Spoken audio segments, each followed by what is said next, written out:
Hey there everybody, and welcome back to more Sword of Etheria.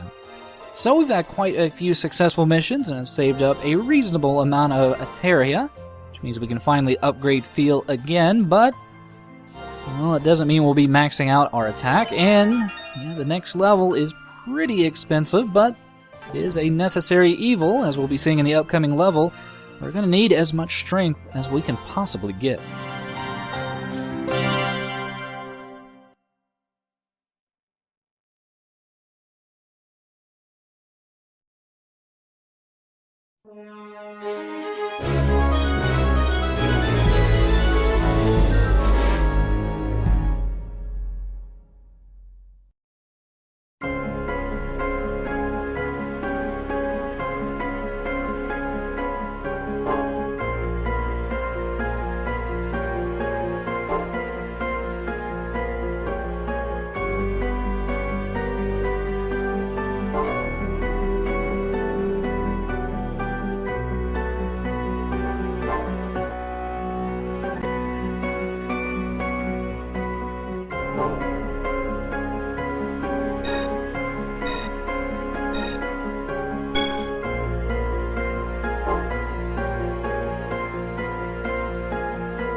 So we have a simple enough objective for this level. We merely have to defend these 4 devices from enemy attacks.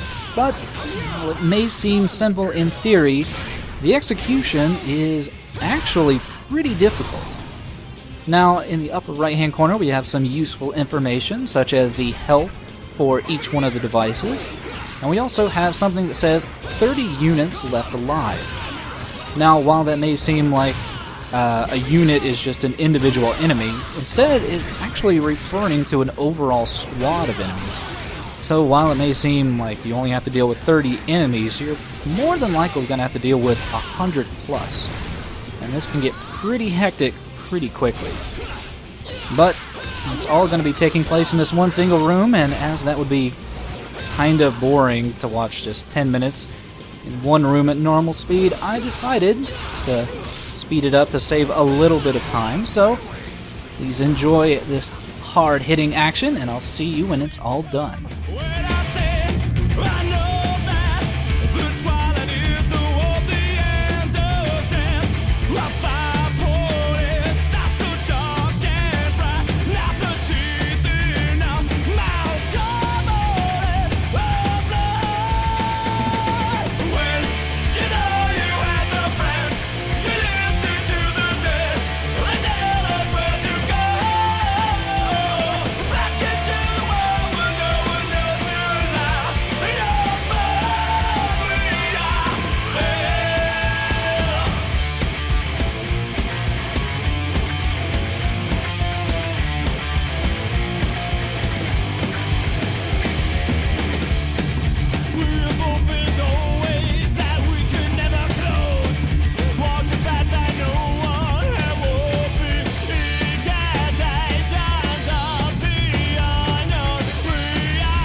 Whew!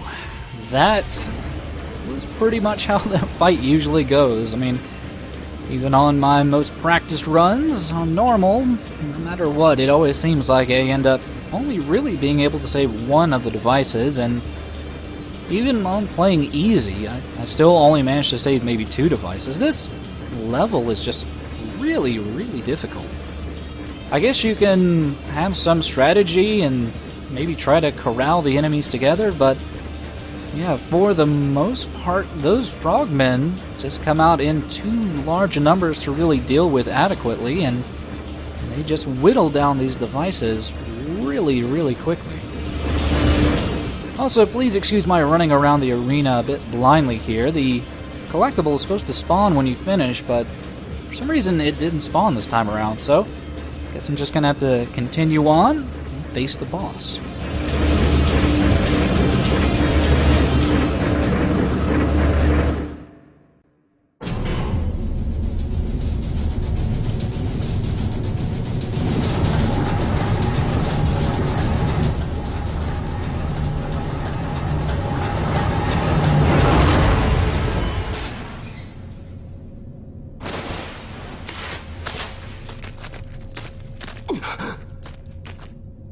What's this? Why doesn't it attack? I am human. It can talk? Please, help me. It's still conscious? Please help me. I can't take this anymore. My village. Let me go back to my village.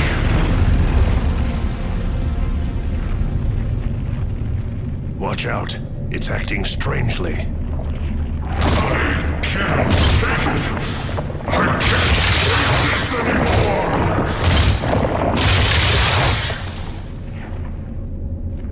I'd rather die. Kill me. Kill me.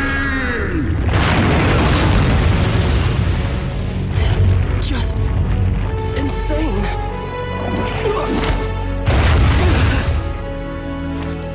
Is this what the gods do? This is blasphemy against life itself. Almira, isn't there any way we can change this man back? I'm afraid not even the gods can do anything anymore.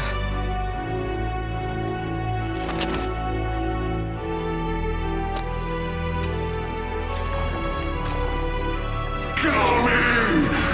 Kill me! Almira, Gollum, I need your help.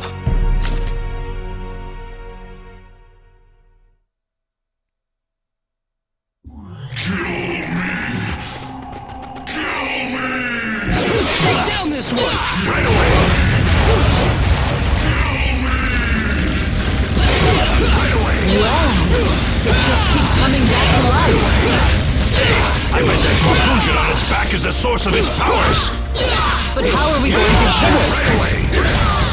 If we attack 3 spots on it at once, that might stop it and give us an opening! It's worth a try. Man, the game really took an unexpectedly dark turn. Perfect! Now we can get up on its head and reach its vital spot. But yeah, as Almira and Gollum kind of pointed out here at the start, dealing with Desperabilis seems kind of futile to start out with. He just seems to instantly regen any damage we do against him, but by combining our efforts to hit both his hands and his head in their dazed state, we'll cause him to lower down so we can then get on his back and hit his protective crystals, which then should hopefully leave us an opening to do some real damage. You do want to be careful and get off as quickly as possible.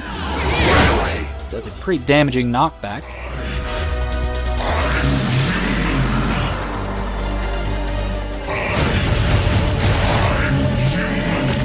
But once you have done damage and completely destroyed those crystals, you'll see that his protective armored skin has fallen off. And he does do a couple of new attacks, but more importantly, we can now fully do damage to him without him regening health. And speaking of his attacks, they are pretty difficult to deal with. Mostly they seem to focus on him stamping his hands about, and well, the range on those is pretty deceivingly large. But once you've done enough damage to his head, he will get dazed, which, well, it doesn't seem like it does much outside of blocking you from doing any damage to him. It does open up a brand new additional attack for him to do. Anyway, he'll start spitting out these eyeballs that you can then start to juggle to build up your tension gauge. Otherwise, well, you're going to just be doing normal attacks against him, and that will take pretty much forever. Outside of that, he will cause some acid to spawn in. He has a poison breath attack, but really those aren't too difficult to deal with. Over here! Right away! Really, I think this entire fight is just teaching you how to start to do multiple item juggles to really build up your tension gauge as quickly as possible. Because once you reach up that level 2, it goes down pretty quickly.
So, with Field's resolve strengthened by the horrible experiments he's seen done committed by the gods, he is ready to continue on in his journey, but is that going to be enough for what lies in store ahead?